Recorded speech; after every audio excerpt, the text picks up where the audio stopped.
कहा ये भी जा रहा है कि अब वो मुख्यमंत्री के काबिल नहीं उठे, हटा देना चाहिए। अभी मुख्यमंत्री हैं, तबीयत तो किसी का भी खराब हो सकता है। तो आपको लगता है कि वहाँ पर और इस स्तर पर काम होना चाहिए? शिकायत तो है, हम लोग भी जाते हैं क्षेत्र में तो जनता पूछती है, आप तो आते हैं लेकिन आपकी विधायक आती नहीं। लेकिन अगर आपको जिम्मेदारी दी जाती है तो क्या आप उस जिम्मेदारी का निर्वहन करेंगे? एकदम निर्भर करेगा, अगर पार्टी टिकट देती है तो लड़ेंगे। ऐसे तो मेरा जन्म बीजेपी में ही हुआ, विद्यार्थी परिषद संघ से होते हुए वोट परसेंटेज भी मेरा देखा जाएगा तो बहुत बढ़िया है। बिहार विधानसभा चुनाव में महज कुछ महीने का वक्त रह गया है और ऐसे में हम जनता के बीच जा रहे हैं, उनकी राय जान रहे हैं और नेताओं से सवाल भी पूछ रहे हैं। इस वक्त हमारी मौजूदगी रामनगर में है। हम लगातार कई सारे नेताओं से मिल रहे हैं। इसी क्रम में हमारी मुलाकात सुबोध पासवान जी से हुई है। सुबोध पासवान जी नरकटियागंज के पूर्व विधायक हैं। पहले तो आपको बहुत बहुत स्वागत है। आपको भी बहुत बहुत धन्यवाद। नरकटियागंज हम लगातार घूम रहे हैं और रामनगर भी हमने घूमा, लेकिन दोनों में एक चीज़ बड़ा कॉमन आया सर कि दोनों जगह विधायक पर खूब सवाल उठाए जा रहे हैं। एंटी इनकम्बेंसी हमें नज़र आ रही है, कहा जा रहा है कि काम नहीं हुआ है। देखिए, काम तो हुआ ही है पार्टी लेवल पर और सरकार की तरफ से बहुत से कार्य हुई है। अभी पेंशन बढ़ा है, स्वास्थ्य में भी कार्य हुआ है। तो पर्सनल विधायक से नाराज लोग हैं, लेकिन सरकार से और पार्टी से कोई नाराजगी नहीं। मैं रामनगर से खास तौर पर बातचीत करूंगी क्योंकि हमें ये भी जानकारी मिली गई है कि इस बार रामनगर में कैंडिडेट बदलाएगा, भागीरथी देवी का टिकट कट सकता है और जिस कतार की हम बात कर रहे हैं उसमें संभावित उम्मीदवार आप भी नजर आ रहे हैं।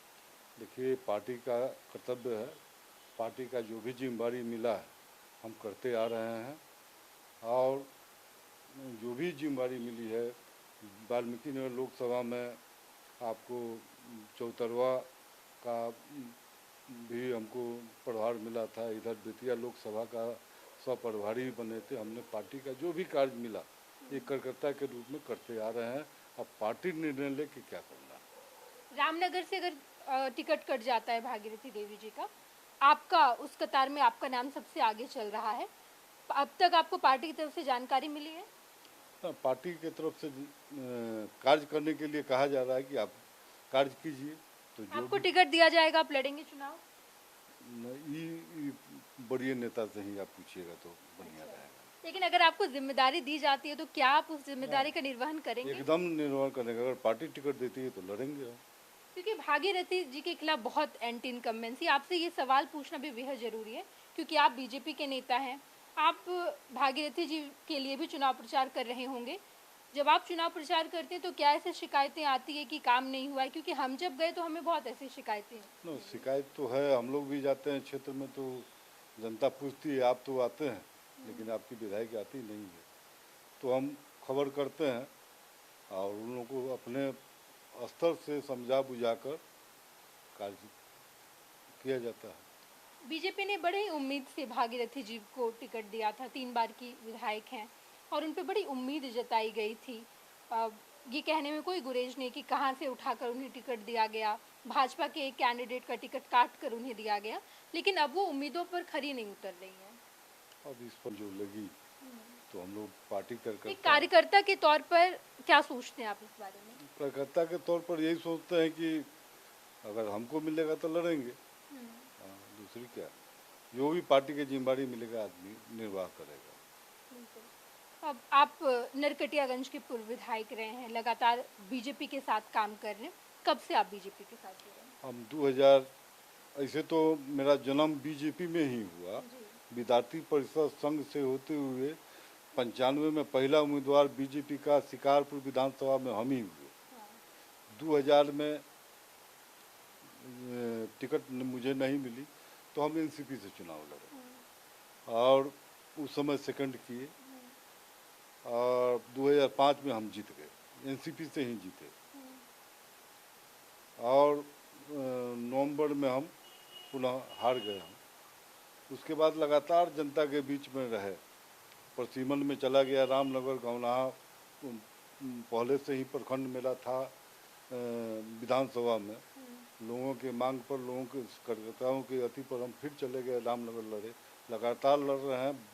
वोट परसेंटेज भी मेरा देखा जाएगा तो बहुत बढ़िया है। बीच में निर्दलीय के समान ही लड़े पंचायत पार्टी से आपको 20 में, जिसमें बढ़िया वोट मिला, जनता के द्वारा आशीर्वाद प्राप्त हुआ, इसीलिए हम हरदम लगे रहे।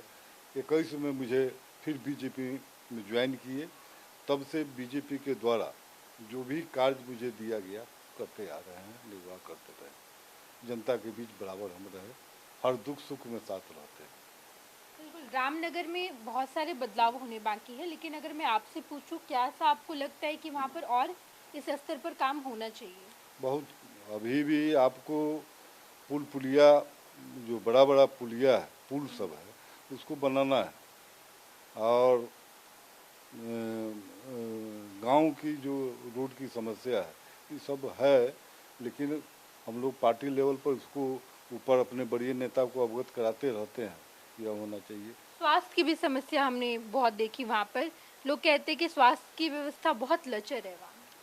ना, ऐसी बात नहीं है। स्वास्थ्य तो हॉस्पिटल, गवनार रेफर हॉस्पिटल है, रामनगर भी हॉस्पिटल है, कार्य मैंने लोगों की स्वास्थ्य परीक्षण ये सब होता ही रहता है। आप विरोधी कुछ कुछ बोलते रहते हैं, देखिए, कोई बात नहीं। आप लोग नीतीश कुमार के साथ हैं ना? एकदम है। उनकी तबीयत पर भी खूब सवाल उठाए जा रहे हैं। ना, तो अभी मुख्यमंत्री हैं, तबीयत तो किसी का भी खराब हो सकता है, इससे क्या लेना देना। कहा ये भी जा रहा है कि अब वो मुख्यमंत्री के काबिल नहीं उठे, हटा देना चाहिए, या बीजेपी चुनाव के बाद उन्हें हटा देगी? ना, ये पार्टी शीर्ष नेता क्या करेंगे, इस पर तो हम कुछ नहीं कहेंगे। और ये तो बड़े नेता लोगों का आपसी विचार विमर्श से ही कुछ होगा। हम लोग छोटे कार्यकर्ता हैं, इस पर विचार नहीं दे सकते। बहुत बहुत धन्यवाद सर। हमारे साथ सुबोध पासवान जी थे, जिन्होंने हर मुद्दे पर बातचीत की। ये नरकटियागंज के पूर्व विधायक हैं, परिसीमन के पहले के विधायक हैं 2005 के आसपास, और अब जब यहाँ पर लगातार चुनावी सरगर्मियाँ तेज है, हमने हर क्षेत्र में जाकर लोगों से मुलाकात की है, बातचीत की है, और हर जानकारी हम आपको फर्स्ट बिहार झारखंड पर दे रहे हैं। अपने सहयोगी धर्मेंद्र के साथ मैं Neha Chaudhary, first Bihar Jharkhand, Ramnagar. Panorama Group, जो सोचता है वो करता है। ये लो, मुंह मीठा करो। आज मैंने अपना जॉब छोड़ दिया, अब हम पूर्णिया वापस जाएंगे। जॉब छोड़ दिया है? मतलब ये घर कैसे चलेगा? हम करेंगे क्या? और माँ बाबूजी क्या बोलेंगे?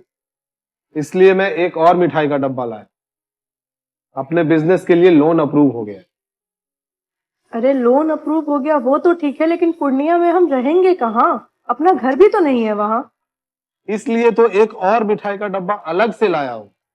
हमने पूर्णिया में घर ले लिया है, पूर्णिया के ई होम्स पैनोरमा में। पूर्णिया में पैनोरमा ग्रुप लेकर आए हैं ई होम्स पैनोरमा। बड़ा घर, आलीशान जिंदगी और अत्याधुनिक सुविधाओं के संग। अरे अरे, अब क्यों मुंह मीठा करवा रही हो? क्योंकि हम घर वापसी जो कर रहे हैं। घर वापसी की खुशी पूर्णिया में ई होम्स पैनोरमा के संग। E homes panorama, luxurious lifestyle redefined.